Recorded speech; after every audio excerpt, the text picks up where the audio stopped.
Episode 3931-3935. Itu belum tentu benar, Xiao Yuner berkata sambil tersenyum, keluarga Xiao telah menghabiskan banyak uang untukku. Sangat mudah untuk mendapatkan teman kali ini. Tidak realistis untuk mengatakan bahwa itu hanya mengkhawatirkan balas dendam orang tuamu. Mu Yun mengangguk. Saya tidak tahu apa yang ayah saya katakan tentang perubahan luar biasa ini. Mu Yun berkata tanpa daya, jika Tuhan itu misterius, tidak bisakah kamu memberitahuku secara langsung? Pasti ada kekhawatiran. Xiao Yuner berkata, ayo kita makan malam bersama. Meskipun mencapai keadaan seperti itu tanpa makan bukanlah apa-apa, Xiao Yuner ingin menjadi sama seperti sebelumnya ketika dia melihat Mu Yun lagi. Bagus. Keduanya memasuki ruangan saat itu dan melihat beberapa jenis makanan lezat di atas meja.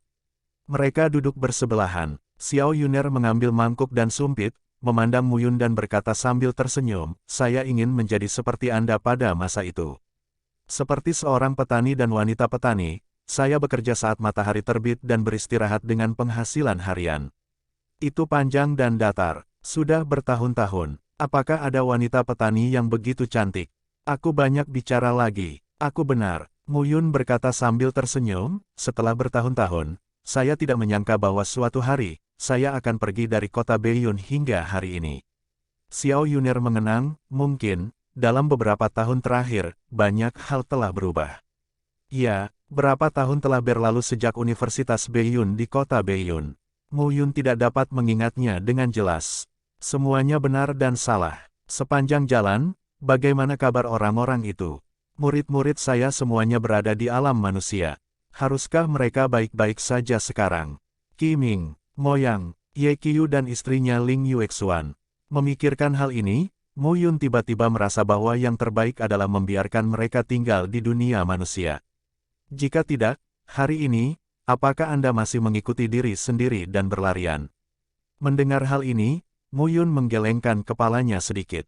Apa masalahnya? Tidak ada apa-apa. Mu Yun berkata sambil tersenyum, saya hanya memikirkan orang-orang di masa lalu, memikirkan Anda, masih di sekitar saya memiliki banyak perasaan. Xiao Yuner tersenyum dan berkata, di mana Anda berada? Ibu dan anak perempuan kami rumah ada di sana. Mu Yun tersenyum dan meletakkan telapak tangannya di kaki Xiao Yuner. Dia tidak bisa menahan diri untuk berkata, kamu hanyalah wanita tertua dari keluarga Xiao di Kekaisaran Nanyun, tapi sekarang kamu telah mengikutiku sampai ke titik ini. Kamu telah bekerja lebih keras dariku selama ini. Ming Yuexin, Qin Mengyao dan kamu Sueki tidak mengatakan apa-apa. Xiao Yuner, Wang Xinya dan Miao Xianyu mungkin menghabiskan hidup mereka di Kekaisaran Nanyun jika mereka tidak bertemu dengannya. Saya tidak merasa sulit. Xiao Yuner tersenyum lembut, seperti bunga yang mekar penuh, dan berkata, namun, sulit untuk mengkhawatirkanmu sepanjang hari ketika aku tidak bisa melihatmu. Tidak akan lama, gumam Mu Yun, tidak akan lama lagi bagiku untuk memahami rasa terima kasih dan kebencian antara keluarga gembala dan keluarga kaisar. Pada saat itu, kita akan memilih dunia dan hidup dalam damai.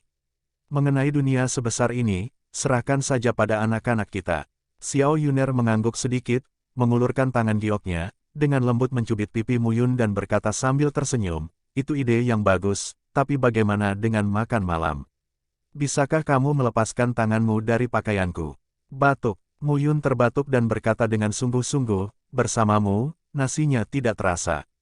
Sebaiknya aku memakanmu dulu. Sepatah kata jatuh, dan Mu Yun mengambil Xiao Yuner dan memasuki ruang dalam. Perpisahan. Kecil lebih baik daripada pernikahan baru, apalagi perpisahan yang begitu lama. Saat ini, Mu Yudan bersama Xiao Yuner sepanjang hari. Kali ini, Qin Mengyao pergi dan membawa pergi Mu Yudan, yang sebenarnya tidak menciptakan ruang bagi mereka. Mu Yun tidak sabar untuk memanfaatkan kesempatan ini. Di sekeliling ruangan dipasang garis batas jalan. Di tempat tidur, Mu Yun dengan kasar merobek pakaian Xiao Yuner dan tidak bisa menahan tawa, bahkan jika tenggorokanmu patah, tidak ada yang bisa mendengarmu. Tidak tahu malu, sebuah pesta hanya dinikmati oleh Mu Yun. Perpisahan yang lama, momen-momen seperti itu, secara alami merupakan katarsis tanpa akhir. Selama bertahun-tahun, setiap kali Mu Yun bertemu beberapa wanita lagi, itu adalah pengalaman baru. Dengan berkembangnya ranah, Penampilan kesembilan wanita tersebut tidak memiliki penantang dan memiliki ciri khas tersendiri, namun temperamen mereka selalu mengalami perubahan yang menggemparkan setiap saat. Hal ini pula yang membuat Muyun kurang cinta setiap kali bertemu dengan beberapa wanita selama bertahun-tahun. Pada periode waktu berikutnya, Muyun akrab dengan urusan klan Ye dan berlatih dengan Xiao Yuner. Hari demi hari, berita tentang perang pertama Muyun di keluarga Xiao juga perlahan mereda. Namun, identitas Muyun, putra Kaisar Ilahi, diingat dengan kuat oleh semua kalangan. Banyak orang juga memahami bahwa kembalinya Muyun juga mewakili bahwa akan ada badai lain antara generasi baru Kaisar Sembilan Kehidupan dan Kaisar Ming. Namun, tidak ada yang tahu kapan badai akan datang. Seiring berjalannya waktu, Muyun dan Xiao Yuner menikmati kecintaan satu sama lain terhadap ikan dan air setiap hari, bahkan ada rasa tidak memikirkan Su. Saat menyapa Xiao Yuner sendirian, Muyun sangat energik, tetapi Xiao Yuner secara bertahap mulai merasa kewalahan. Kamu klan, sebuah lembah dengan bunga-bunga bermekaran. Pada hari ini, Siwan masih bekerja di hamparan bunga dan ladang seperti biasa. Saat ini, seorang pemuda berpakaian putih berjalan ke lembah selangkah demi selangkah, berdiri dengan tangan ke bawah dan berdiri di belakang Siwan. Siwan bangkit perlahan, melirik ke belakang dan berkata perlahan, "Apa yang kamu lakukan mencariku? Lihat dirimu." Pemuda dengan bau jahat yang menempel di sekujur tubuhnya berkata sambil tersenyum, "Ngomong-ngomong, tanyakan tentang keberadaan Mu Qingyu. Hancurkan kejahatan, kamu memiliki kekuatan yang besar. Temukan saja dia sendiri. Tanyakan padaku, bagaimana aku bisa tahu?"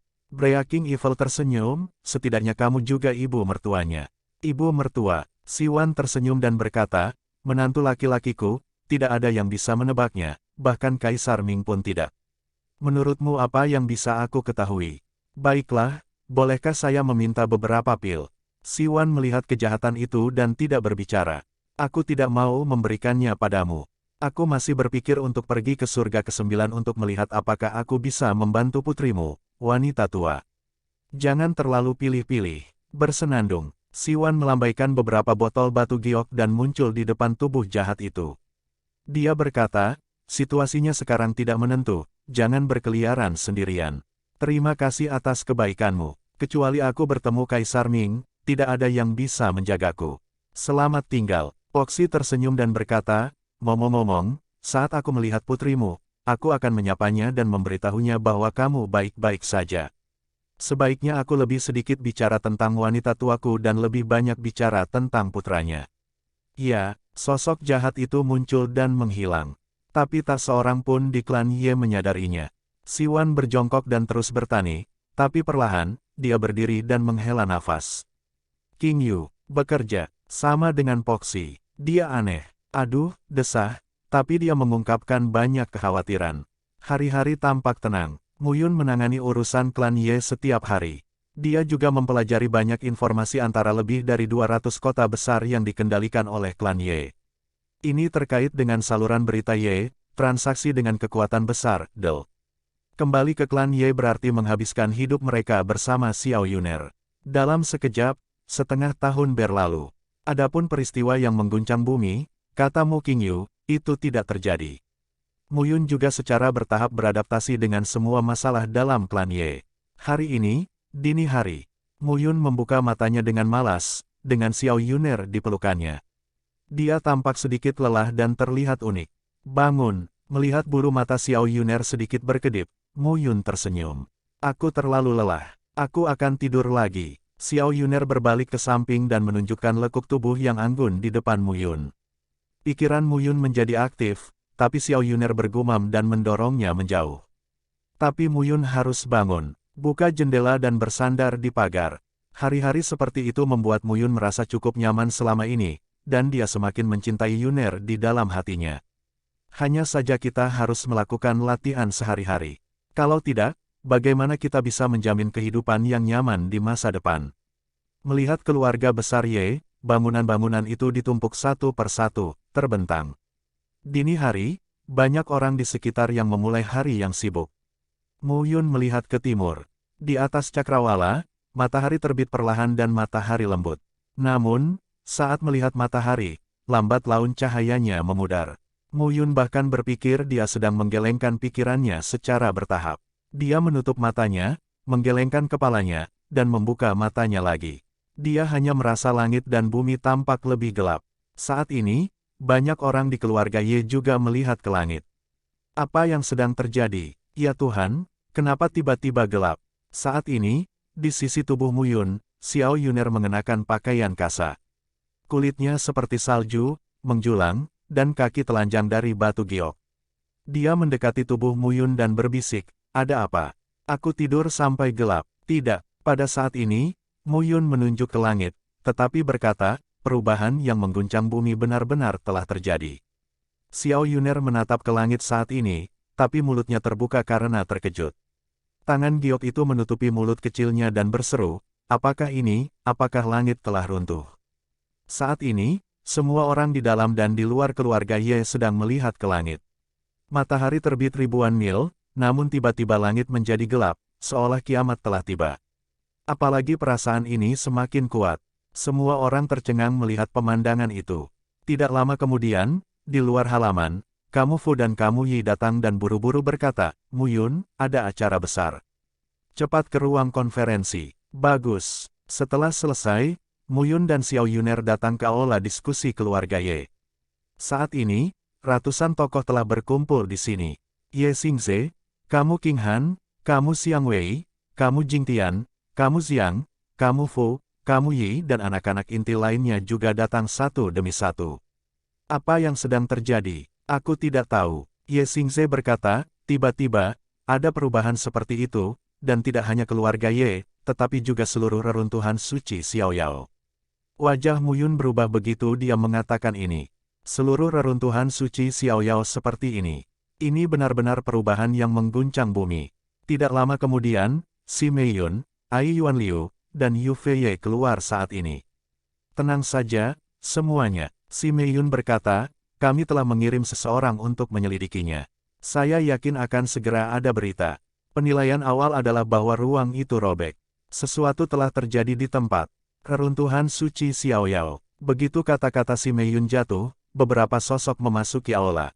Salah satunya, yang ditemui Mu Yun, adalah Ji Wuying, salah satu dari 4 murid Ye Xiaoyao. Ji Wuying maju ke depan dan berkata, ditemukan bahwa ruang itu terkoyak. Itu adalah peninggalan medan perang di gurun ruang dan waktu. Itu adalah sudut yang terekspos dari ruang dan waktu yang menyebabkan situasi ini. Sekarang, seluruh reruntuhan suci Xiaoyao tertutupi langit. Petik 2. Ucapan ini merupakan kejutan yang menggemparkan bumi. Peninggalan medan perang di gurun menutupi seluruh reruntuhan suci Xiaoyao. Apakah ini hanya sebuah sudut? Ini sama saja dengan memberitahumu bahwa penampakan 10 gunung setinggi 1000 kaki di laut itu sendiri sangat mengejutkan, tapi ini hanyalah salah satu sudut gunung itu.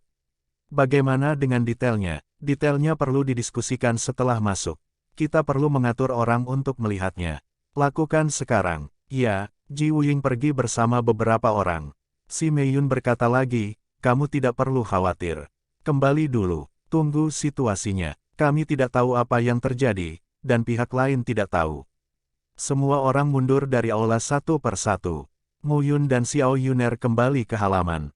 Saya mendengar pamanmu berkata bahwa ini adalah perubahan yang mengguncang bumi. Tetapi saya tidak menyangka bahwa pamanmu akan memindahkan medan perang ruang waktu ke tempat yang mengguncang bumi. Pindah area yang mirip surga untuk datang ke sini.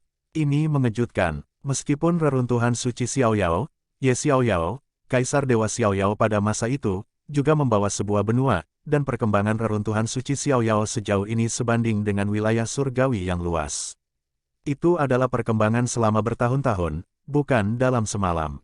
Namun kini, Mo Qingyu langsung mendapatkan tempat reruntuhan yang tidak lebih besar dari reruntuhan suci Xiaoyao. Ayah ini, sangat gila. Selanjutnya, setelah beberapa hari, semua orang telah menunggu. Pada hari ini, Qin Mengyao kembali dari kewarganegaraan Bing Huang bersama Mu Yudan. Melihat Mu Yun, Qin Mengyao pun langsung berkata ke gunung, pamanmu, apa yang ingin kamu lakukan kali ini? Langsung memindahkan peninggalan medan perang ruang waktu. Ini untuk membuat semua pihak berebut kepala reruntuhan suci Xiaoyao. Petik 2. Mu Yun berkata tanpa daya, saya tidak tahu. Ayah saya tidak menghubungi saya sama sekali. Qin Mengyao kemudian berkata, kali ini, seluruh alam Changlan terkejut. Semua lingkaran surgawi dan kekuatan besar dari semua sisi mengirim seniman bela diri ke reruntuhan suci Xiaoyao. Mu Yun tidak terkejut dengan hal ini. Suatu hal yang besar, siapa yang tidak akan datang? Di manakah Kaisar Surgawi yang agung? Belum ada pergerakan, tetapi Kaisar Surgawi utama memiliki telinga dan mata di reruntuhan suci Xiaoyao. Tindakan mereka bersifat afirmatif. Qin Mengyao kemudian berkata, apa yang ingin diberikan pamanmu padamu kali ini? Apa yang ada di dalam peninggalan ini? Namun, dengan kemunculan sebesar itu, semua pihak akan keluar. Siapa yang bisa mendapatkannya belum diketahui secara pasti. Sejak ayahku mengirimkannya, aku memiliki makna yang dalam. Jika aku mengetahuinya dengan jelas, aku harus masuk untuk mencari tahu. Ya, beberapa orang memandang ke langit. Pada saat ini, langit di atas reruntuhan suci Xiaoyao tampak membelah ruang dan waktu, dengan titik buntur yang lebat dan awan gelap yang melayang. Itu adalah pemandangan badai yang akan datang. Dan semua kekuatan, banyak pejuang, juga tampak kaget dan mengerti di dalam hati mereka. Mungkin memang akan ada badai yang akan segera datang. Setelah setengah bulan berikutnya, berita itu akhirnya muncul kembali. Itu hanyalah peninggalan medan perang yang telah diverifikasi oleh semua pihak dalam ruang dan waktu. Terlebih lagi, pintu masuknya cukup luas, menutupi seluruh langit di atas reruntuhan suci Xiaoyao. Adapun kedalamannya, tidak ada yang tahu apa itu dunia. Orang-orang kuat yang dikirim ke lokasi tersebut, yang berada pada level menggabungkan surga, memotong surga, dan menutup surga, tidak dapat masuk sama sekali. Kekuatan dahsyat langit dan bumi mengusir mereka, sehingga mereka hanya bisa menjelajah bagian luarnya saja. Semua pihak telah meminta informasi, dan Mu Yun terus mendapatkan informasi dari keluarga Ye. Sampai akhirnya, kami akhirnya yakin. Memang benar, disinilah pintu masuknya. Pintu masuk peninggalan medan perang gurun langsung dirobek dan dimasukkan ke dalam reruntuhan suci Xiaoyao. Siapa yang melakukan ini? Bahkan gelar dewa dan kaisar tidak memiliki kekuatan sama sekali. Selain dua dewa, Kaisar Ming dan Mu Qingyu, siapa lagi mereka? Hanya saja, siapa yang melakukan keduanya? Untuk sesaat, seluruh dunia Changlan penuh dengan diskusi. Pada hari ini, Mu Yun mendapat kabar pastinya. Hampir bisa dipastikan bahwa praktisi seni bela diri klan Ye mendapatkan informasi tersebut. Peninggalan medan perang gurun ini secara paksa diisi oleh orang-orang, dan lokasi pintu masuknya diperluas ribuan. Namun, ada pembatasan di pintu masuk. Mereka yang memiliki level, surga yang mencair, surga yang memotong, dan surga yang menyegel, tidak dapat masuk. Akan terpesona oleh kuatnya aturan langit dan bumi. Adapun mereka yang melampaui wilayah dominan, semakin kecil kemungkinannya untuk memasukinya. Apalagi pintu masuknya diduga terkoyak. Pahami ini, Mu Yun sangat yakin. Ini tulisan tangan ayah. Xiao Yuner mau tidak mau berkata, pamanmu, kali ini benar-benar masalah besar. Mereka yang melampaui wilayah surga tidak bisa masuk satu persatu. Ini jelas memberimu medan perang. Kali ini, masalahnya sangat besar sehingga seniman bela diri dari pasukan utama kelas 1 pasti akan masuk untuk mencari tahu. Pada saat itu, Hua Tianjing dan Tong Tianjing akan menjadi kekuatan utama. Ini untuk membiarkanmu berlatih di dalamnya, berusahalah untuk menerobos dan kembali ke Rong Tianjing. Petik 2. Mu Yun tidak mengerti. Pintu masuk peninggalan medan perang kuno langsung ke reruntuhan suci Xiaoyao membatasi masuknya mereka yang melampaui surga. Jelas bahwa kami telah menyiapkan panggung untuk dia, dan kami akan menunggu dia bernyanyi di atas panggung. Ini menunjukkan niat ayahku. Namun, Mu Yun lebih penasaran tentang apa yang akan ada di peninggalan medan perang kuno ini. Dalam analisis terakhir, dia hanya pernah ke 7 hari-hari yang sengit di surga ke-7, medan perang kuno banjir dan kelaparan, dan jarang terjadi. Kalau begitu, tunggu kabar dari para penggembala dan bersiaplah untuk memasuki medan perang kuno. Qin Mengyao berkata langsung, saya juga kembali ke keluarga Bing Huang dan berdiskusi dengan keluarga Huo Feng. Saya harus mengirim orang-orang itu untuk menyelidikinya. Ya, Qin Mengyao sekarang dalam status tinggi. Dia secara alami sangat diperlukan dalam keluarga Bing Huang untuk acara penting seperti itu. Mu Yun menatap ke langit dan sedikit bernapas, selalu sulit agar orang-orang meninggalkan tempat di desa yang lembut, tapi sudah waktunya untuk melihat betapa kuatnya orang-orang Tianjiao di 10.000 batas surga ini. Mu Yudan sekarang memegang telapak tangan Mu Yun dan tidak bisa menahan diri untuk tidak melihat ke atas dan bertanya, "Ayah, apa itu kelembutan?" Mu Yun dan Xiao Yuner tercengang ketika mereka mengatakan ini. "Kali ini, aku bersamamu." Xiao Yuner juga berkata, "Sekarang aku juga berada di alam surga." Ini semacam disiplin untuk dimasuki. Para saudari mungkin meningkatkan diri mereka sendiri dalam berbagai cara, dan saya tidak boleh ketinggalan. Mu Yudan buru-buru berkata, "Bagaimana denganku? Aku tidak ingin kembali ke keluarga Xiao, atau ayah, kamu bisa mengirimku ke keluarga Bing Huang. Ibu permaisuri kedua baik-baik saja, tapi dia menyakitiku dan menemaniku setiap saat hari." Lan Yingbao, istri Bing Xiao Chen adalah ibu mertua Mu Yun. Bagaimana kalau Xiao Yudan menemani wanita tua itu? Saat ini, suara tawa terdengar. Siwan muncul di kamar pada waktu yang tidak diketahui. "Nenek, anak muda, kamu harus keluar dan mengembara. Ayahmu telah menciptakan tempat bagimu untuk berlatih, jadi pergilah." Siwan berkata sambil tersenyum, "Hujan ringan, aku akan membereskannya. Kalian berdua, jangan khawatir." Mu Yun dan Xiao Yuner mengangguk mendengar pidato tersebut. "Sudah ada rencana, kamu bisa mendengarkannya. Aku akan menghilangkan hujannya. Jangan khawatir, meski aku sudah tua, aku tetap tidak kesulitan menjaga anak." "Terima kasih, Nenek." "Bocah bau, terima kasih untuk apa? Ayo." "Ya." Mu Yun dan Xiao Yuner memberitahu Mu Yudan lagi dan pergi dengan beberapa instruksi. Siwan berjongkok, memandang Mu Yudan, tersenyum dan berkata, "Xiao Yudan, Nenek akan membawamu ke tempat yang bagus untuk bermain, maukah kamu pergi?" "Di mana? Kamu akan tahu kapan kamu pergi." "Oke." Siwan berdiri, memimpin Mu Yudan dan melihat ke arah kiri Mu Yun dan Xiao Yuner. Reruntuhan medan perang kuno sangat berbahaya, ditambah dengan masuknya semua daerah ke surga dan Tongtian. Petik 2. Mu Qingyu, apa yang kamu pikirkan? Jika itu sangat berbahaya, kamu tidak takut Xiao Yun tidak akan pernah kembali? Siwan menghela nafas dan pergi bersama Mu Yudan. Di sisi lain, ratusan tokoh kembali berkumpul di ruang diskusi rakyat Ye. Ye Xingze, kamu Xiang Wei, kamu Xiang dan lainnya hadir. Melihat kedatangan Mu Yun, beberapa orang pun saling menyapa satu persatu. Kali ini, semuanya menjadi besar. Ye Jingtian berkata secara misterius di wajahnya, keluarga siap mengirim seniman bela diri dari wilayah Huatian dan wilayah Tongtian untuk masuk. Setelah menyelidiki kebenaran, dikatakan bahwa 6 keluarga juga berencana untuk melakukannya, dan banyak kekuatan di luar Xiaoyao reruntuhan suci juga mulai bersiap secara diam-diam. Munculnya peninggalan medan perang gurun ini terasa seperti tempat kompetisi Tianjiao dari semua pihak. Mu Yun juga mengangguk. Setelah beberapa saat, Nyonya Si Mei Yun, Ai Yuan Liu dan Yu Feiye tiba. Memang benar, mereka mengeluarkan perintah untuk memilih pejuang yang tepat untuk mengubah surga dan Tongtian dan memasuki medan perang ruang waktu. Ketika masalah itu diumumkan, Mu Yun menemukan 3 paman dan menceritakan semua yang dia ketahui. "Tadinya aku tidak yakin, tapi sekarang aku benar-benar yakin." Setelah mendengar narasi Mu Yun, Yu Feiye tertawa terbahak-bahak dan berkata, "Ayahmu benar-benar. Paman dan bibi, tahukah kamu? Tidak begitu pasti, ini hanya spekulasi." Ai Yuan Liu juga berkata, "Kamu memberitahu kami kali ini, yang membuat kami sangat yakin. Baik bagi ayahmu untuk melakukan ini. Selain surga ke-9, ada 8 alam surgawi lainnya, kekuatan dari 8 kaisar surgawi, serta ras teratas seperti naga, phoenix, titan, jiwa, tulang, kirin, wuling dan Jeoyu, ditambah superpotensi teran seperti istana es, Li, serta kelompok etnis lain dan kekuatan etnis dewasa. Ini adalah peristiwa besar."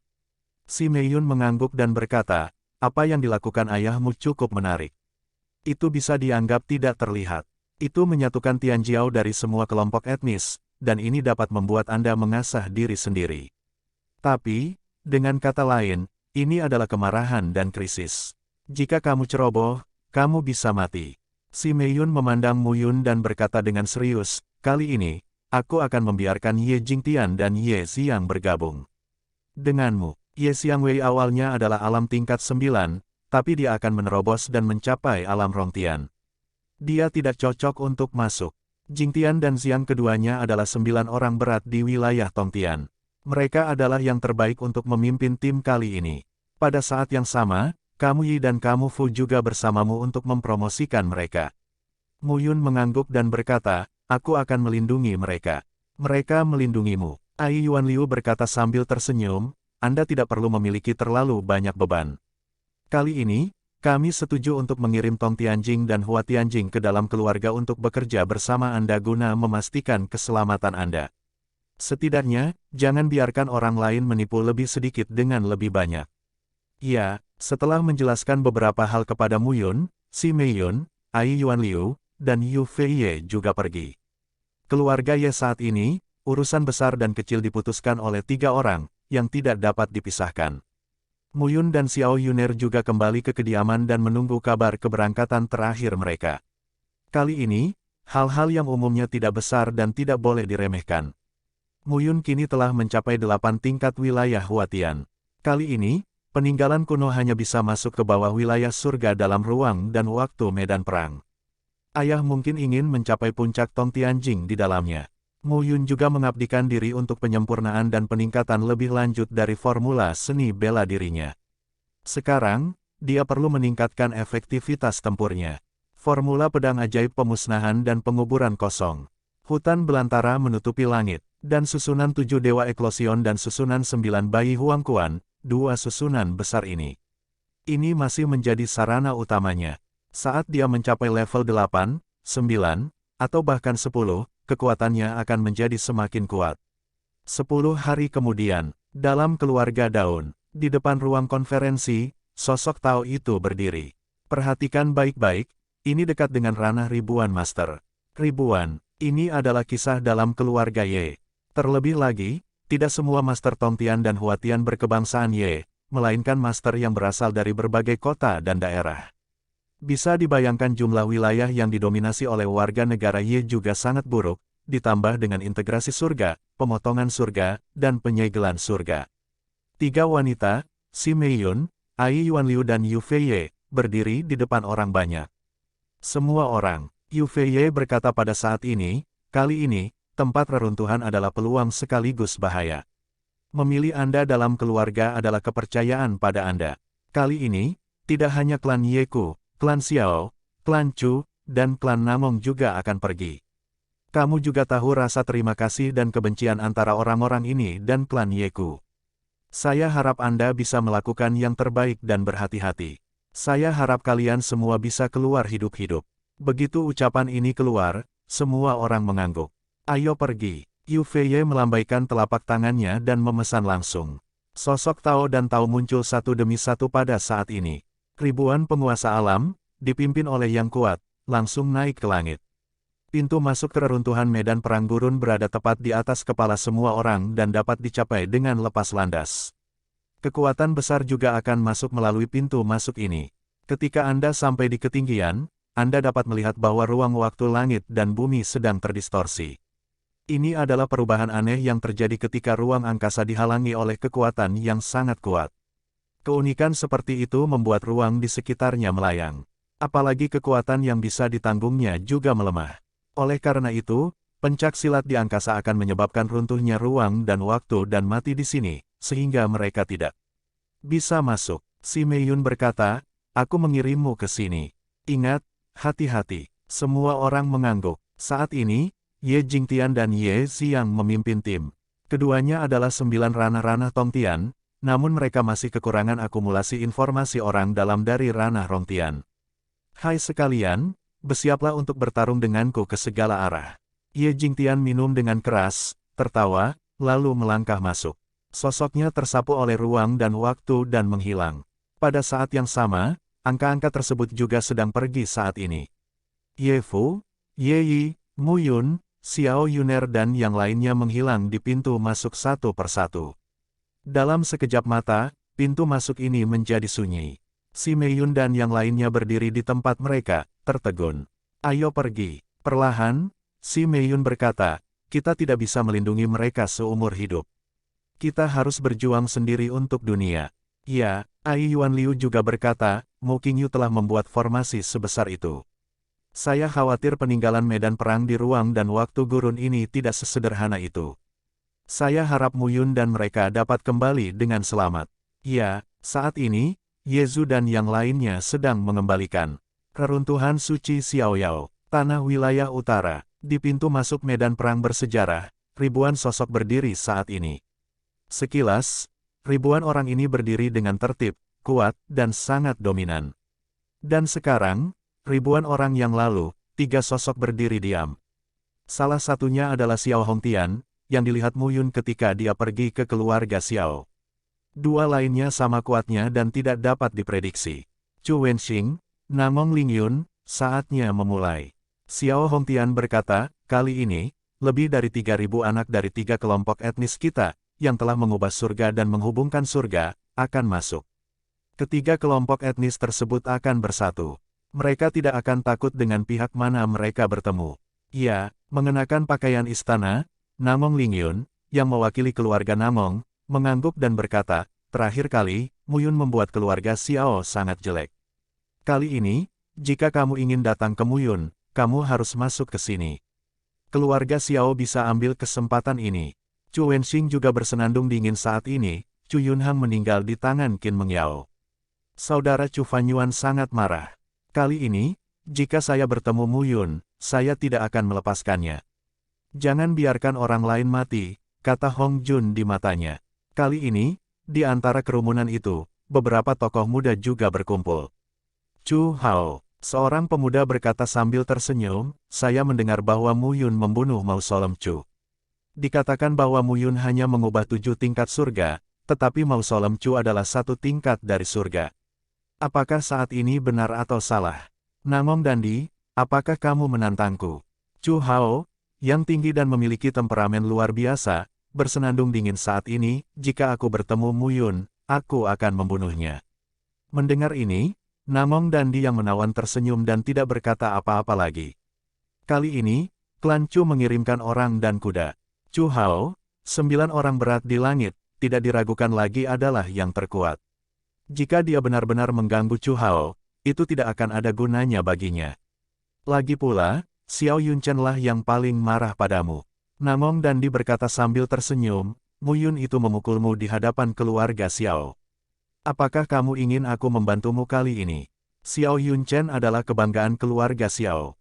Mendengar ini, Xiao Yunchen berkata dengan acuh tak acuh, saya tidak peduli dengan masalah ini. Saya hanya peduli tentang apa yang ada di dalam relik ini dan mengapa itu muncul di sini. Begitu dia mengatakan ini, Chu Hao mengangguk dan berkata, sungguh aneh bahwa peninggalan ini tidak muncul cepat atau lambat. Tidak dapat dikatakan bahwa Mu Qingyu bergerak untuk menggiring awan. Itu bukan tidak mungkin. Namong Dandi juga berkata sambil tersenyum, tapi kali ini, bukan hanya kita.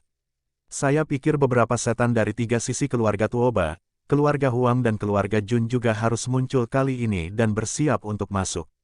Mungkin kita akan bertemu di dalamnya. Jika mereka tidak datang, menurutku itu kurang menyenangkan.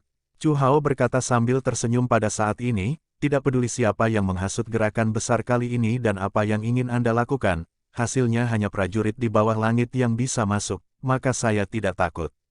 Saat ini, pasukan dari 3 kelompok etnis berkumpul dan siap untuk memulai. Sosok Dao-Dao memasuki saluran celah ruang waktu dan menghilang satu persatu. Dan pada saat yang sama, reruntuhan suci Xiaoyao terletak di wilayah selatan. Semua anggota keluarga Tuoba naik ke udara satu persatu. Sebagai pemimpin klan Tuoba, Tuoba Jiong secara pribadi mengirimkan putra kebanggaan klan Tuoba untuk pergi kali ini. Kebangsaan Tuoba kita dianggap sebagai sisi terlemah dari 6 suku. Kali ini harus menunjukkan momentum kebangsaan Tuoba kita. Tuoba Jiong berkata dengan suara keras, kamu harus melepaskan cahaya milikmu. Mendengar hal tersebut, seorang anak berkebangsaan Tuoba yang terkenal memiliki pandangan yang panas. Hari ini berbeda dengan masa lalu. Mereka mengetahui perkembangan kebangsaan Tuoba beberapa tahun terakhir. Jika orang lain meremehkan orang Tuoba, itu akan menjadi harga yang harus dibayar. Tuoba Xun, Tuoba Jiong memandangi seorang pemuda saat ini dan berkata, kali ini, kamu adalah orang terkuat di suku Tuoba, dan kamu harus mampu memikul tanggung jawabmu. Fitur wajah pemuda itu seperti pisau, dan sosoknya bahkan lebih kuat. Saat ini, dia mengangguk dan berkata, jangan khawatir, pemimpin klan, kamu akan memenuhi harapan pemimpin klan. Bagus, ayo pergi. Anak-anak berkebangsaan Dao Dao Tuoba menghilang satu persatu pada saat ini. Tidak hanya itu, keluarga raja dan keluarga gurun juga mengumpulkan seni bela diri Hua Tianjing dan Tong Tianjing dalam keluarga masing-masing, bersama dengan seni bela diri perbatasan, dan berangkat satu setelah lainnya. Ini adalah sebuah kesempatan, tapi siapa yang punya peluang dan siapa yang bisa memperjelasnya? Berkumpulnya anak-anak kesayangan semua pihak akan menjadi petualangan baru. Pada saat yang sama, tidak hanya orang-orang di reruntuhan suci Xiaoyao yang mulai berangkat, tetapi semua pihak di alam surgawi utama juga siap untuk bergerak. Surga pertama. Di dunia Changlan, 9 alam surgawi dipisahkan dan memiliki ciri khasnya masing-masing. Namun, tidak ada seorang pun yang bisa melewati surga pertama. Nama-nama 9 alam surgawi tidak disusun menurut kekuatannya. Namun, alam surgawi pertama memang pantas menjadi yang pertama. Karena penguasa surga pertama adalah bintang kaisar. Dixing juga dikatakan sebagai putra pertama Kaisar Ming, Dewa Surga. Dia menonjol di antara banyak putra. Dikatakan bahwa bintang kaisar telah mengikuti Kaisar Ming sejak lama. Ia telah hidup dari zaman kuno hingga zaman kuno dan sekarang. Dikatakan bahwa Kaisar Sing adalah salah satu dari 9 kaisar surgawi. Kekuatan tempur satu orang dapat dibandingkan dengan 2 kaisar surgawi. Masing-masing dari 9 kaisar surgawi adalah sosok yang kuat di tingkat dewa dan kaisar. Kalau tidak, mustahil satu orang bisa duduk di surga. Di Yuan, yang terbunuh tahun itu, juga dibunuh oleh Mu Yun dan Xie Qing ketika Ye Yuxi lahir karena Mu Qingyu terluka parah sebelum dia menjadi kaisar dewa. Pada saat itu, Kaisar Yuan bukanlah kekuatan tingkat kaisar yang sebenarnya, dan dia memiliki banyak kekurangan. Bintang kaisar adalah kaisar surgawi, dan kekuatan tempurnya dapat dibandingkan dengan 2 kaisar surgawi. Kita dapat melihat bahwa kekuatannya sangat dahsyat dan mengerikan. Namun, semua ini telah dikatakan. Tidak ada yang tahu apakah Kaisar Sing adalah putra tertua Kaisar Ming, apakah dia hidup dari zaman kuno hingga sekarang, dan apakah seseorang dapat melawan 2 kaisar surgawi. Karena orang di level ini jarang sekali bergerak. Bahkan jika itu adalah sebuah tembakan, itu bukanlah hal yang dapat diketahui oleh mereka yang mendominasi wilayah tersebut.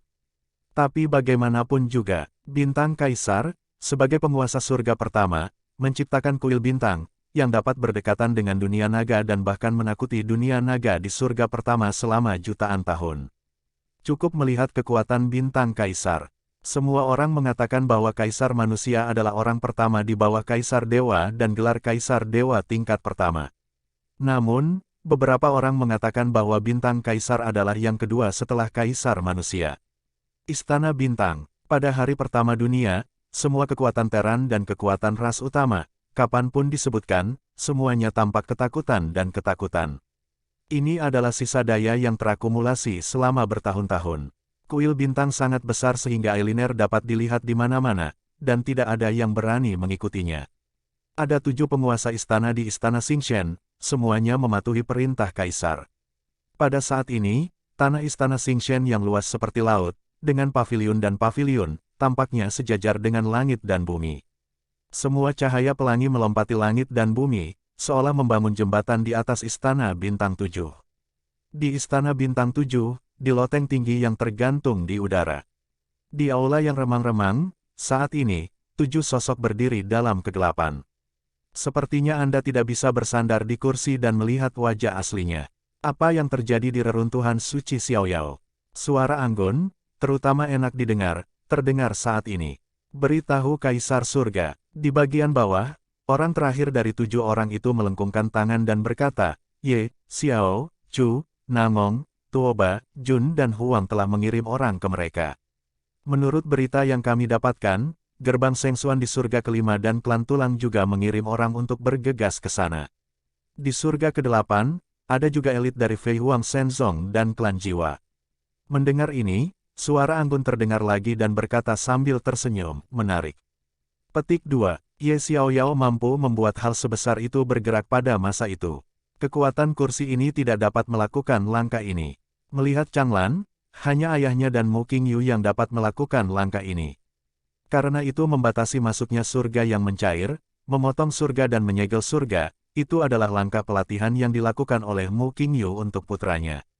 Setelah Lao Jiu meninggal, surga ke-9 ditempati oleh Ye Yuxi dan Du Guye. Para dewa dan kaisar kuno itu tidak ingin bermusuhan dengan Ye Yusi sekarang. Kudengar aula awan berkembang dengan sangat baik. Suara anggun itu berkata dengan lemah. Di Cloud Hall, sekarang kebanyakan hanya di tingkat batas, dan hampir tidak ada area dominan. Ini tidak perlu dikhawatirkan. Orang dewasa lebih khawatir. Benar-benar, sosok di kursi itu berdiri dengan tangan di punggung, dan berkata sambil tersenyum, mengapa Mu Qingyu tidak mengkhawatirkannya dulu, tapi sekarang. Ye Yusi tampaknya tidak sabar, tetapi ketika dia mulai melakukan sesuatu, ditambah dengan kemampuannya dan akumulasi para dewa dan kaisar kuno, apakah sulit bagi Istana Awan untuk berkembang? Ketika surga ke-9 sepenuhnya terbuka dan terintegrasi dengan seluruh perubahan di langit, Tianfu yang telah ditindas orang-orang itu selama bertahun-tahun akan meledak sepenuhnya. Pada saat itu, saya tidak tahu berapa banyak master yang akan lahir. Pada saat itu, saya takut aula awan akan menjadi tuan. Begitu kata-kata itu keluar, orang pertama dari 7 orang itu membungkuk dan berkata, Tuan Tiandi, apakah kami ingin memperkuat larangan kami terhadap surga ke-9?